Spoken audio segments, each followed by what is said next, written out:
want to hear it.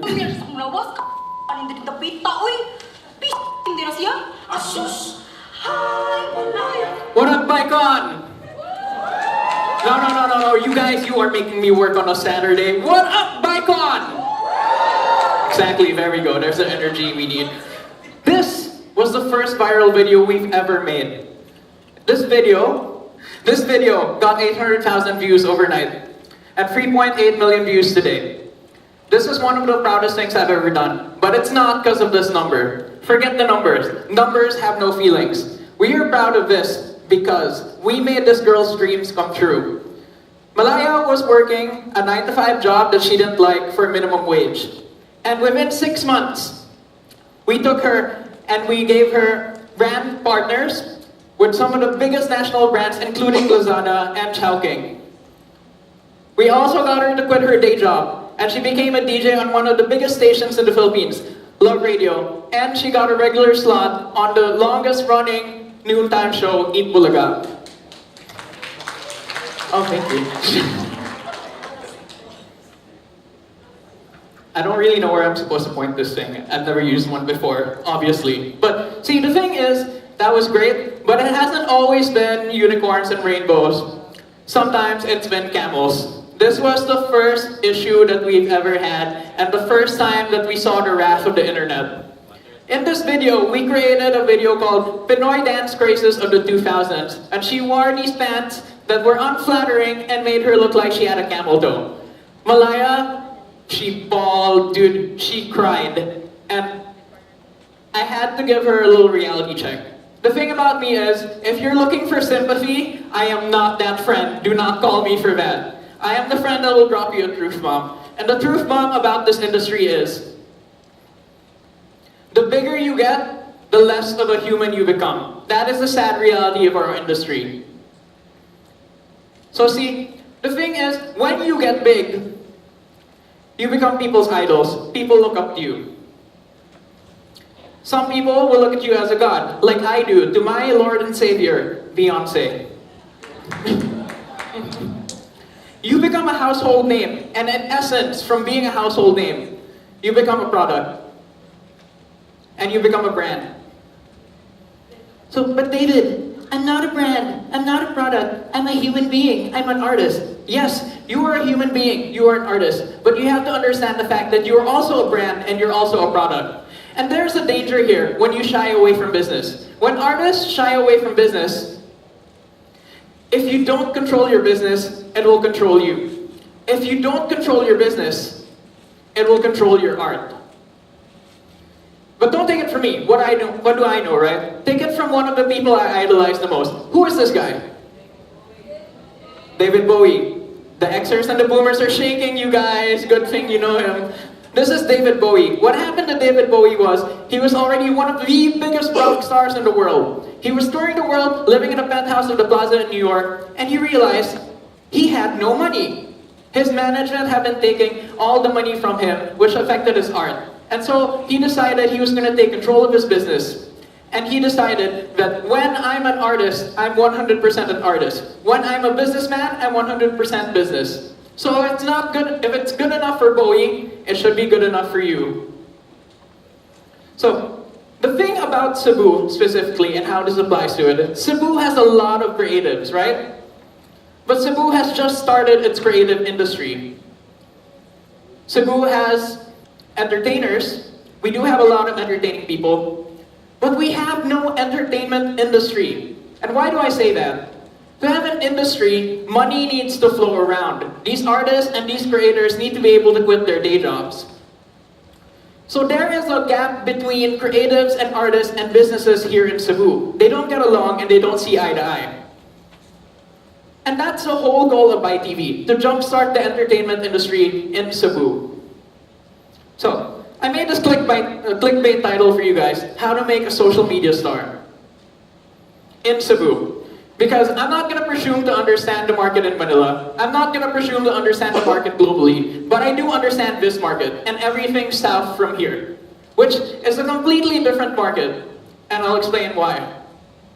So, today our goal is to change this thought of art versus business. This is such an old mindset. Today, what artists need to think like is art plus business. And to do this, to make both sides understand, we need to understand three things. The first is to understand your product. Now, as an artist, as a creator, what is your product? And most people think, my talent. My talent must be the product, right? Well, it's not. Your talent is your raw material. Guys, because we're creative people, right? We're gonna use our imagination. Here, pretend you see a stalk of sugarcane, right? There's sugarcane here. On this side, you have sugar. Now, when you go to the supermarket and you're looking for something to sweeten your drinks, your food, your beverages, are you gonna buy sugarcane or are you gonna buy sugar? You're gonna buy sugar, obviously, right? So, your talent is your raw material. Because people, the consumers, they won't know what to do with your raw talent. Let's say you're good at singing. We live in the Philippines. Everybody is good at singing. Your neighbor is good at singing. Your grandma is good at singing. Your brother plays the guitar. Somebody plays the piano. Everybody here is talented. So that's just raw talent. So maybe your videos are your product, right? No. How can your videos be your product if they're for free? How can you be giving your product away for free? Now, why are we giving our products away for free? Today we have Spotify. What did we have 10 years ago? LimeWire. Wow, so you all used it, huh? What did we have before Netflix? So you all used it, huh? So, but that's okay, because this is a fact now. People won't pay for it. Don't let them. Find another way. You are your product. You are your brand. And once you understand that, once you internalize it, it's time to ask questions. And to get to any answer, you need to ask the right questions. So as a creator and as an artist trying to get into business, you gotta ask yourself what every entrepreneur asks themselves. So the first thing every entrepreneur asks themselves, and they need to answer right, is what problem are you trying to solve? Or if we rephrase it, what is the missing solution to this problem? Which helps businesses find the gap in the market that they can fill. The other question you need to ask is, what makes you different? Which is what businesses call your unique selling point.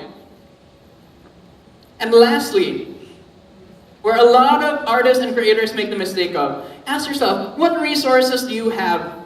And is it enough to create a minimum viable product? Whether that is a song, whether that is a video. So, once you've internalized that, it's time to understand your market. And this business is weird. Because most businesses, you sell a product, you get money back, you buy more of that, you sell the product, you get money back, right? This business is a lot of money being shuffled around in different places, and people don't know where the money is being made. But as an artist and as a creator, you are selling to two people. You're selling to your audience, which is to help business people understand B2C. This is business to consumer. And you're selling to advertisers, which is B2B. Business to business. So your audience, what are they going to be paying for? One, it's gigs. So your audience will pay to see you live because they want the opportunity to meet you and they want the opportunity to see you in person. What they'll also pay for is merchandise. I just came from the Chance the Rapper concert, and the first thing I wanted to do was buy merch. And when I got to the merch line, they didn't have the official merch, they had the merch made in the Philippines. I bought a shirt for 1,500 pesos. I looked at the shirt, I saw the tag, it said, Gildan. That's an undershirt brand that I wore in grade school, right? I paid 1.5 for that. Did I care? No, because I wanted to support Chance the Rapper. I wanted to support one of my idols for all the value that he's given to me. Your fans will not mind paying an extra amount just for merchandise from you because they want to support you.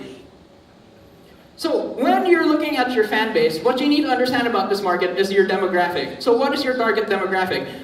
It's easy. Break it down to age, gender, education, income, marital status, occupation, religion. But since we're talking about Cebu, you need to understand the culture of this market also. So, the Cebuano audience, which I call, and most people will agree with me, the toughest audience in this country. Oh, now you're clapping. But see, this is why the Cebuano audience is so tough. I've seen gigs in Manila, and I've seen people perform in Manila. The minute they walk on stage, people are cheering. In Cebu, how are you greeted by an audience when you walk on stage? Like this. Show me what you got. Sige, go, go. Right? So, you perform well, you sing. Maybe you're not that great, right? If you're not that great of a singer, what does the Cebuano say? Kabaw ka akong ikaw, magkakanta pa siya better than that guy. That's like, he's okay, he's okay. If you're really good and you make it, what does the Cebuano do? What will they say? Aka na siya, silingan naman ako, tagilabangon na siya. Right? Right, you have all said it. And that's what makes this audience so tough. But that's what makes the performers and the things that we produce pretty good too. So, on this side, on the other side, on your B2B, you have your advertisers. Now, how will your advertisers be giving you money? In the form of sponsorships and branded content. And how will you know which advertisers will be willing to work with you or who are a good fit? See, advertisers also have their own target demographics. Same criteria here. And all you have to do is find the advertisers with the same target audience as you, and then you guys can work together. So, once we've got that down, it's time for content. The most important thing, because as cliche as everybody's been saying it, it's true. Content is king, right? So, how do we make content? Let's take this. Now the sugarcane came, guys. Your imagination worked. We have manifested it. So, let's take the sugarcane, right? And the sugar here. This is raw talent. This is the processed talent. Okay, you're diabetic, you don't like sugar, you can have Splenda or whatever. You pick what you want, right? Pick your consumer item. But how can I make this raw material easy to consume? How did we take this Malaya in 2013, doing a cover of Gigo Me, to this Malaya that you know and love today? Alan, I'm gonna embarrass you a little. How did we take this baby boy, Alan, in 2012, doing a cover of Born This Way in a bedroom, to the queen of the kitty cat cats that she is today? You need to ask two questions, right? The first question is, where does your talent shine? With Malaya, why was she doing a cover of a K-pop craze? She is an actress. We let her act. We let her talent shine through, and it worked. For Ellen, who is your most authentic self? When I first met Alan was still very pabebe. Alan was very buutan. Ay ko ilaraday. See, I knew Alan was a bitch. And that's okay. If you're a bitch, then be a bitch. And own up to it. Don't apologize for it. Just work with it, right? I knew Alan was malita. And we let that character loose. It worked. Everybody felt her most authentic self. Oh, I'll clap. Sure, clap. I'll take a clap. Yeah. I'll take some validation. Thank you. So, now it's time to create your first viral video. And if you go on the internet, there's so many people saying how to make a video go viral, right? And we've looked at most of them. But there's only one technique that we felt really worked, especially for our market. Since we're in Cebu, and come on guys, we have to be honest, we're still in the third world. There's a lot of catching up we have to do, right? And this means there's already things out there that we know work that we can apply here. So it's called something old, something new.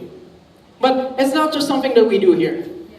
So you take something familiar and you breathe new life into it. You take something familiar and you give it a fresh perspective. And it's not just something that Filipinos do. Filipinos have always been clocked for copying, right? But today, it's not called copying anymore. It's called sampling. You've heard it in most of the pop songs. So, do you remember this song from 2015 or 2014? You guys remember this? Can you hum it? Gonna funk you up, right? No, I'm not gonna sing it. Now, I want you all to sing it. Can you sing it? Come on. Is that all you got, Cebu? Really? We have our friends from Manila here. Is that what you're gonna show them? Come on, Cebu. There we go. Come on, guys. That line was from this song, Oops Upside Your Head. And instead of Uptown Funk You Up, they were saying, oops upside your head, by this band, the Gap Band. Okay? Another line, jump on it. Jump on it. It's sexy, na. It's from this song in the 90s by the Sugar Hill Gang. The line, don't believe me, just watch, was from Everything is Gold by Trinidad Jones in 2012. They took those concepts, put it here. So the first time you heard this song, it was instantly catchy because they were sounds you were already familiar with. And your brain is wired to notice things that are familiar. That's why when you walk into a room and there's something new, you don't notice it right away because your brain is wired to notice things that are familiar. But if you breathe new life into it, if you give it a new perspective, if you add something new to it, the audience will appreciate it. So, the other thing you need to ask yourself is, what makes your audience stick? And we knew our audience was Cebu and Visayas. For this video, we had one thought. Visayas have this need to feel connected to our culture. See, because on TV, a lot of the things were not in our language, so we never really felt like we had entertainment that was our own. So, when we created this, we knew that Bisaya people needed something to feel connected. And when they watched it from all over the world, people were saying, I miss Cebu, I miss speaking Bisaya, it's so nice to hear this language. So, we asked what made our audience stick, and it's our own culture. Bisayas, especially Cebuanos, love being Bisaya. Now for Alan, what makes your audience stick? We have had a surge of purchasing power in Cebu. And because of that, we had created this new term called kat-kat. Now, what does kat-kat mean? Social climbers, right? Which I think is a very negative way of looking at it, because the truth is, we're all social climbers. We all want social mobility. We all want a better lives for ourselves, right? So we presented this kat-kat concept in a new way with a show that was originally titled Kat-Kat Chronicles, but we changed it to Laisho Kadi. And so the audience reacted well to it because we knew what they wanted. We knew what made them tick. So, now that you want to make a viral video, what does viral mean? In essence, to go viral means to spread. The original meaning when they're talking about diseases was something that would spread, whether it's airborne or whatever, right? So, how do things spread online? On Facebook, it shares and comment tags. So how do I make people share my video? That must be the next question you ask yourself, right? No, that's not the next question you ask yourself. What you should ask yourself, as a member of the social media audience, is, why did I share that video? Think of the last video you shared. Think of the last video you tagged your friend in. Why did you do that? There's one simple answer. It made you feel. This is where your artistry comes in. It made you feel something. Whether it made you feel happy, it made you feel sad, it made you feel in awe, or this new emotion called the fuck. Like you saw that and you're like, what the fuck, right? It's happened before. So remember, you want your friend to feel it too. That's why you shared it to them. That's why you tagged them in it. So don't forget to make people feel. This is where you as an artist, you as a creator can shine. Don't forget to make people feel. Now that the artsy stuff is done, you have to do it again, and again, and again, and again. And you think as an artist, the job of your content is to entertain, right? Which it does. Your content must always entertain. You think your job as an artist is to connect with your audience, which it is. It's your job to connect with your audience. But from a business standpoint, your content has one job. Your content is your ad. Your content needs to keep you relevant because that's how you get the advertisers in and that's how you get people or your audience to pay for merch. So I'm putting on the businessman hat now. So how do we keep making content consistently, releasing once a week, maybe twice or thrice a week? You can try vlogs, but my problem with vlogs, as a personal preference, is me personally, my life is not that interesting. I am in the office probably 6 to 7 days a week. I don't want to make a vlog from the office, Brian. So, what we decided to do to save ourselves the trouble is to create a web series. Now, what is the advantage of creating a web series? One, you can be consistent about it. You can post once a week at the same time slot and your audience will expect it. The next thing is, it's efficient to produce. We shoot twice a month.